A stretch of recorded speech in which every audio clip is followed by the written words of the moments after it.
My name's Dan Young. I live in Roseville, Minnesota, and we did a deck replacement. We replaced our old deck with a 22 by 14 foot TimberTech deck with a stainless steel wire railing. Our former deck was falling apart. We had all kinds of issues with it. The posts were heaving out of the ground. The deck surface was popping off. So we wanted to replace that. I did a lot of research. I've learned that it's hard to find good contractors. This started actually with Voyager with the yard sign in our neighborhood.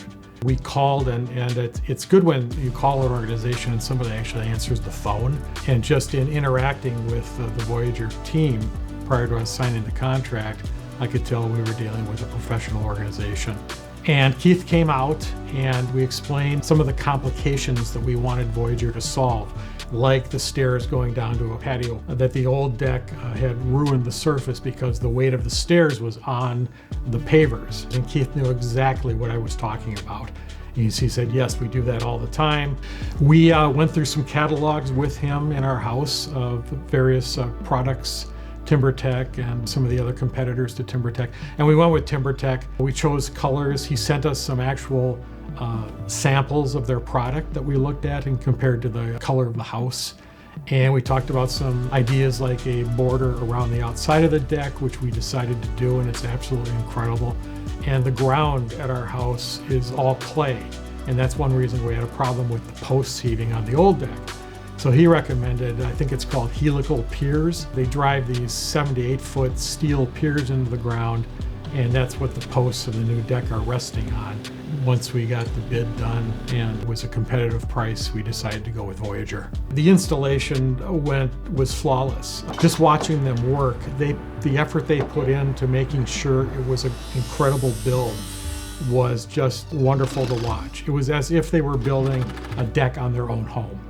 We had kind of a complicated timeline because we had to put the paver patio area in first, and that took months just because of some delays and some weather.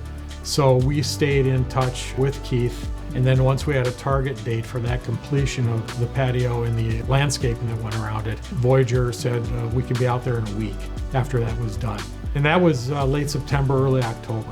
The good news is we built just a beautiful deck, and the bad news is we only had a week to enjoy it before winter set in. So we stare at that deck all winter now, and we can't wait to get out on it and put our patio furniture and umbrellas and really enjoy it. The city inspector came out. That was interesting because she and I looked at the deck together, and it literally took her 2 minutes. And she said, this is one of the finest decks I've ever seen built. You got a really good contractor. When the project was done, I immediately posted all the pictures on Facebook. We started getting all kinds of comments about what a beautiful deck it was. Neighbors would come over because they were interested in seeing what we did. So we'd bring them to the backyard, and they were blown away by the quality of the deck and how it also integrated into the paver patio below. Finding a good contractor is difficult. You can do research, but when you find information on the internet, you are not always sure it's accurate or true. And we put extra effort into looking for a good deck company because we've had issues in the past with contractors. So we wanted to make sure that we found a really good company. And Voyager Delivered. We are so thrilled with the experience and the end product.